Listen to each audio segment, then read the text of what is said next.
Welcome to Khanversations. I'm Muqtedar, your host, and today I'm going to do a sort of a review on the 15th summit of the BRICS that took place in Johannesburg in South Africa.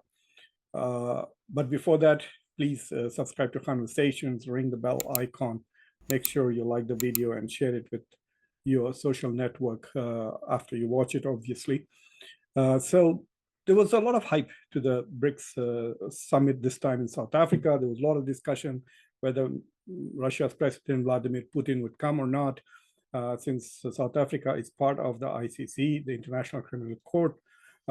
He would have been arrested if he went to South Africa, or would put South Africa in a very difficult position. And so Putin decided not to go to South Africa, sent his foreign minister instead of him, but he did address and make all his speeches remotely.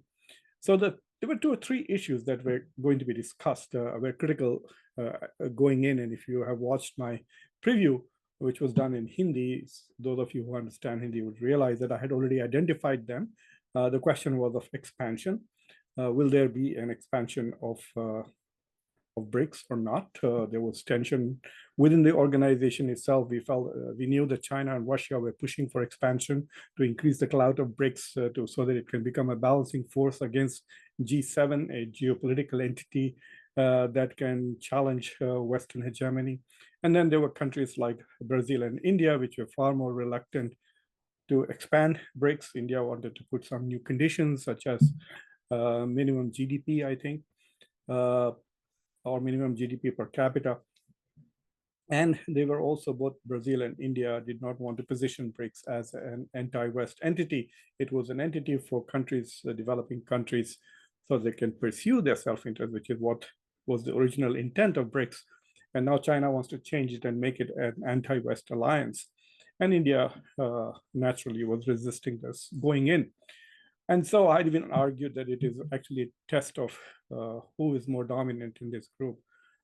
If there was no expansion, then you could say that to a great extent, India and Brazil had prevailed. But if there was expansion, then one could argue that China and Russia continue to enjoy a lot of influence inside BRICS. So the first thing that happened was expansion. The countries that were added were Argentina. I was also expecting Venezuela from South America, but that didn't happen. So Argentina is clearly one of the biggest economies after Brazil in South America, an important country, already very closely aligned with China. If you remember, I was there last year as a chair of American foreign policy in Buenos Aires for a few weeks. And the joke was that people used to say it's Argentina, implying how deeply embedded Argentina is with China economically. So from South America, it's Argentina, and from Africa, it's Ethiopia, which came as a surprise, even though for a long time now, Ethiopia has been an exciting economy, at least a few years ago. And also from Africa, or North Africa, it's Egypt. And then you have Saudi Arabia, United Arab Emirates. These are the five countries, and which one is, and Iran, of course. So in an interesting way, we see that four out of the six countries which have now joined BRICS are actually Muslim countries, which is very interesting. There were none so far in BRICS, even though both Russia, China, India, obviously, and South Africa had, except for Brazil, have large Muslim minorities. So the expansion looks very interesting, especially the case of Iran, for example. The United States has worked very hard to try and isolate Iran in the international sphere, and it appears that Iran this year has joined two important organizations of the Global South. It was inducted into the Shanghai Cooperation Organization this year, and now it has been invited to join the BRICS, and in January 2024, it will become a member of BRICS. So in that sense, these are diplomatic victories, not just for Iran, but also for Russia. So the smart money is that Iran's entry into BRICS is essentially Russia's efforts to bring in an ally. I'm sure there have been horse trading, and South Africa would have definitely wanted to have more African countries joining in, but Ethiopia and Egypt are in, so the host gets to get in two countries. I have a feeling that India in order to perhaps uh, let Egypt and Saudi Arabia, with whom India has reasonably good relations. So I don't think India would have been very strong in opposing Egypt, whom they are trying to sell jets. And Sisi was a chief guest at this year's India's uh, January 26th or Republic Day celebration. So India would not have tried very hard to block this. India was opposed to expansion, not specific countries, and it has good relations with Saudi Arabia too. But in I think in the horse trading, it is India that has brought in United Arab Emirates uh, because UAE is too closely aligned with Israel and the United States. So it's part of I2U2, and it's one of the leaders of the Abrahamic Accords. And basically, you could argue that the United States probably now has a mole in the BRICS. And if there is a US mole in the BRICS, it probably is UAE. But anyway, so these are the 6 countries which have expanded. What this expansion shows is that Russia and China clearly have a lot more influence on BRICS than any other country.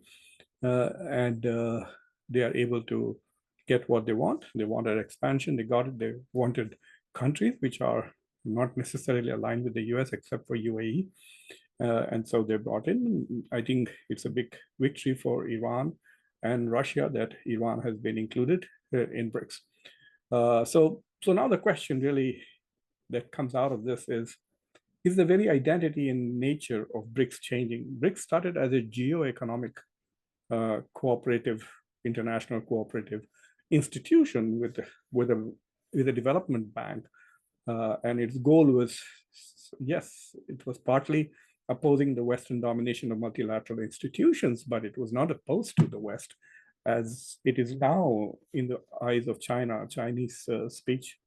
One of the speeches given by, which was supposed to be given by Xi Jinping, which was given by his commerce minister, was clearly talking about BRICS as something that is going to challenge Western hegemony and US domination. In fact, the Johannesburg communique, which was signed unanimously, also makes indirect reference, without naming the US, to coercive use of or basically weaponization of the international system. There have been talks about the BRICS currency, but nothing specific has really come out of it, with the countries resolving more and more to non-dollar trade. So it's still up in arms. India is opposed to a BRICS currency, and India is more interested in trade in local currency. So if UAE and India are going to trade, which they are, they're going to do it in rupees or in dirham, but not in dollars. I think India is worried that if BRICS were to choose a currency, it might be anchored in some way to Chinese yuan. Or yuan could become the BRICS currency. So it is, I think, out of that concern that India is not that hot about a BRICS currency at the moment, even though it was last year. The other thing that is interesting that is coming out of here is that there was a meeting on the sidelines between Xi Jinping and Narendra Modi. I will talk about it separately in a Hindi update to the BRICS convention. But I do want to ask a very serious question about BRICS. See, as BRICS expands and brings in countries who are very diverse, on one hand, you're bringing in Iran, on the other hand, you are bringing in Saudi Arabia. These countries, until very recently, were hostile to each other. They have barely managed to make some agreements and have exchanged ambassadors, hopefully being part of BRICS. And later on, Saudi Arabia is also expected to join the SCO, the Shanghai Cooperation Organization, of which Iran has already become a part. So it's quite possible that their relationship may improve, or like the tension between India and China, further expansion of BRICS, bringing in countries which are not necessarily fully aligned with each other, may make the organization more dysfunctional and undermine its overall purpose and direction. So that is one question that I would like to raise. Is expansion going to make BRICS stronger? Because all these 6 countries have done is added only $3 trillion to the total GDP of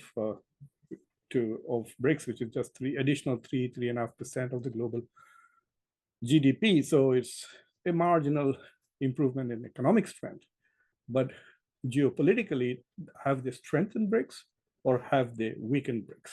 If they are united, then yes, BRICS is stronger, definitely. And a counterbalance to G7 and other institutions where the US and its allies dominate. But if there is incoherence and disagreements within the members of BRICS, then the expansion is probably going to weaken BRICS and make it far less effective and even less exciting.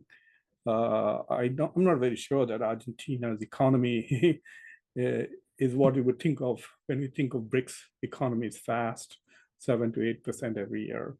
Argentina has like a 50% inflation. And so I'm not very sure that it is a hot economy.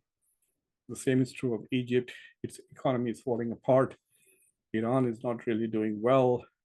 So except United Arab Emirates, all the countries that have been added, except UAE and Saudi Arabia, the two Gulf oil monarchies, the rest of the countries are not really strong economies. They might even become a burden on BRICS. And then, of course, the big question, if BRICS is going to bring about a new world order, alternative to a world order dominated by the United States and its allies, what will be the principles of this new world order? I mean, words like inclusiveness and openness are thrown around by Xi Jinping. How can BRICS be inclusive and open if the countries themselves are not inclusive and open? Is China inclusive and open? Is India fully inclusive and open? Is Saudi Arabia inclusive and open? Not really. These countries more or less are on various degrees of authoritarianism. In fact, if I'm not mistaken, there isn't a single full democracy in BRICS. And Russia and China are clearly in the bottom of the rung when it comes to authoritarian states. So I don't know what are going to be the principles that are going to be advanced by the New World Order, except to say, we don't want to be harassed by the United States and its hypocritical approach to human rights and its weaponization of economic institutions like SWIFT to advance its own self-interest, cultural or national. So I think there are lots of questions that have not been answered by BRICS at this summit. The next year, it will be in Kazan in Russia. So we are going to see Russia chairing a very important multilateral institutions. The winners, I think, of this summit to a great extent are China, Russia, and Iran. And China is now able to indicate to the West that its influence is beginning to expand. It is the leader of the global South, and it is able to at least geopolitically muster some allies who are willing to hang with it in the international forum. Russia has also sent a signal that it's not fully isolated. In fact, next year when it hosts BRICS, as chairman of BRICS for the whole year, I mean, it shows that it may not be a darling of Western institutions, but clearly it is not fully marginalized. Iran also says that it's a sought-after country, first SCO, now BRICS. So in that sense, I think the winners of the Johannesburg summit are China, Russia, and to a great extent, Iran. Congratulations to South Africa for successfully hosting this on very difficult circumstances. Imagine I was watching the closing ceremony, and the leader of South Africa had Xi Jinping on one side and Narendra Modi on the other side. That's a very difficult position to be in at the moment, given that the two countries are at loggerheads. But we'll talk about the meeting between Xi Jinping and Narendra Modi and what signal does it send with regards to Quad, with regards to SCO, the coming G20 summit. So stay tuned to Khanversations. I'm Muqtedar Khan, your host. We will continue to talk about geopolitics. We're living in very exciting times, especially if you are interested in geopolitics, world politics, international relations, foreign policies. And so thank you for watching. This is Muqtedar Khan.